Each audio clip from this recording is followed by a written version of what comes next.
this afternoon's Paul Mulder from Mayur Resources. Paul, good to see you. Good afternoon. Thank you. Thank you for having me. Give us a bit of background, a bit of an introduction here, Paul, to Mayur. Okay, Mayur Resources is a predominantly focused Papua New Guinea industrial minerals and energy company. Our key focuses in PNG are cement and lime, coal and power production, as well as mineral sands. We have a copper gold portfolio as well, but we've made that very clear that's not core to Mayur Resources in its industrial minerals and energy business. So look, just honing in on that industrial minerals and energy business side of things, what our basic business model is, Papua New Guinea has a huge amount of imports. It imports heavy fuel oil, it imports diesel for its own power generation when it can be using hydro, gas and coal, which is hugely expensive for the country. It also imports quicklime from places like Thailand and cement from places like China and Japan. It doesn't have its own cement plant. So our key objective with the portfolio is to be disruptive and quite opportunistic with regard to, one, displacing importation into the country and vertically integrating and value adding to PNG's natural resources they've got in the country. Two, putting in cheap energy alongside those industrial developments.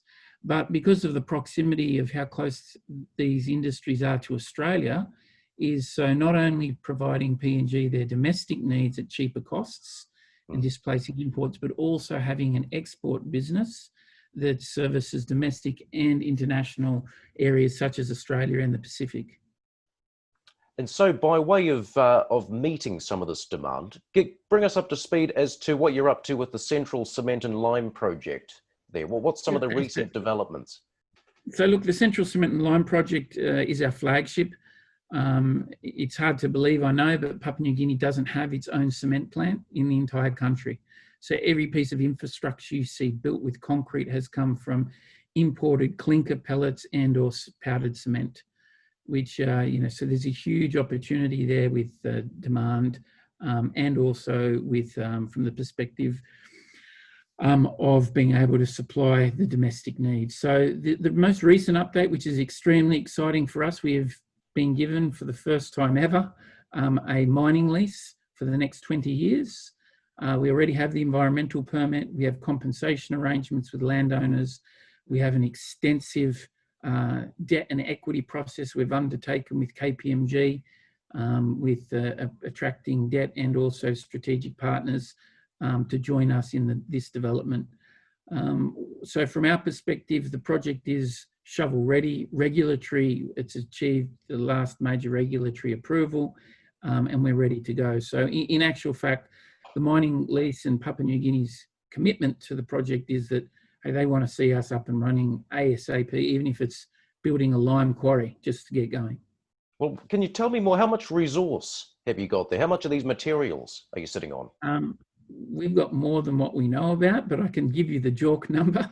So we pulled the drill rigs up after 380 million tonnes of resource. From the perspective of deliverable and reserves, we have more than enough reserves for over the 30-year life of the project. We're going to produce circa 1.65 million tonnes of cement and clinker and 200,000 tonnes of quicklime. Now, I would like to highlight to viewers that is phase one. Phase one of the project, even if you're using 3 million tonnes of raw ore product over 30 years, that's only 90 million tonnes out of 380 million. So there is a lot more resource available to expand for the Papua New Guinea growth, but also to further expand and take greater market shares in the Pacific and Australia. Well, what kind of operating costs are you looking at? How much is it going to cost you to produce these materials?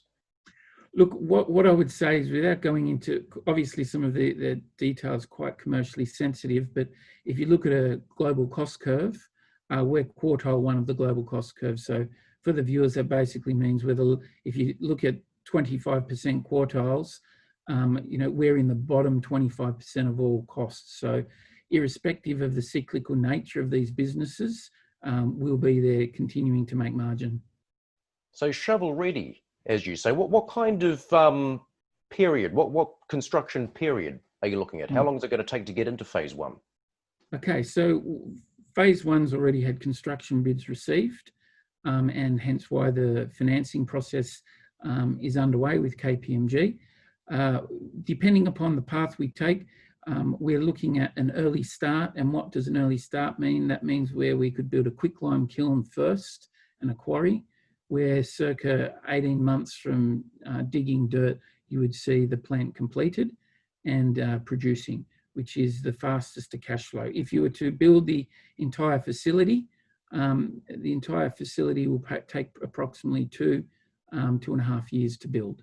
So we're obviously looking at both of those. We have bids for both of those to occur, but at this present stage, we're considering both. Both are on the table, and in short order, we hope to update the market which way we've decided to go. And you say it's 3 main products that you'll be producing here. Correct. So it's quicklime for the copper gold sector, particularly in PNG, but also the opportunity for the alumina sector in Australia, but also road stabilisation throughout PNG. So that's the first product. The second product is clinker, and that gets imported in pellet form to Australia currently from Asian jurisdictions that are a 21-day sale. We're a 7-day sale into the market, and also powdered cement. And powdered cement is used in PNG, but it's also imported into Australia. And again, the imports into Australia are a 21-day sale or thereabouts, and we're a 7-day sale. And if you look at somewhere like Townsville, we're even closer, being so far north. Just what you said at the start, looking to displace the imports into Papua New Guinea. How hungry are they for cement? What's the demand locally? Okay, so the demand locally depends upon the infrastructure projects that are being undertaken at the time. And to give you some colour around that, there's obviously a general ongoing annual requirement for cement for general purposes. But then if you have, say, something like the Highlands Highway upgrades or certain road infrastructure projects that get funded, or an LNG plant, like there's the Papua LNG plant that's been slated a $14 billion development, you go through these spikes where you have a huge demand. So we see a pipeline of these projects. Another example is there's a circa $5 billion copper gold project being undertaken by Newcrest and Harmony. They have an ongoing need for quicklime, but also shotcrete. So these mega projects that are coming on will actually change and continue to increase the demand that Papua New Guinea is going to have for these cement products. But to be clear, we have a kiln design that will satisfy 100% of Papua New Guinea's current demand, and also then export such product to Australia and meet the East Coast requirements for clinker and cement. As Papua New Guinea continues to grow, we have the opportunity then to expand into phase 2. How's the pricing environment for cement there? In the pricing environment in PNG is very good. It's a good margin business, because if you think about what the next best alternative is for Papua New Guinea, what do they have to do? They have to import it from other Asian nations.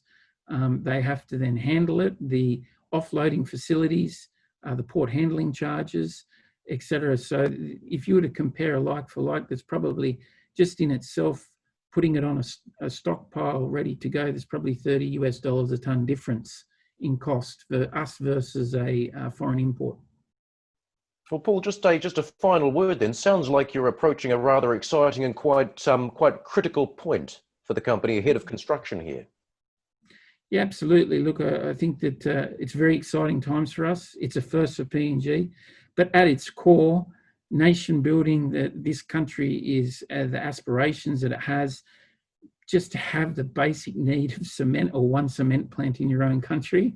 I think the underpinning thing for that is our ability to secure reliable energy, and also a very, very high quality at surface resource that's right next to deep water. So all the things have really lined up for it to be a great project. And look, we're really looking forward to getting stuck into it and delivering PNG's first cement plant. Great to see you, Paul. Thanks very much. Thank you very much for the opportunity.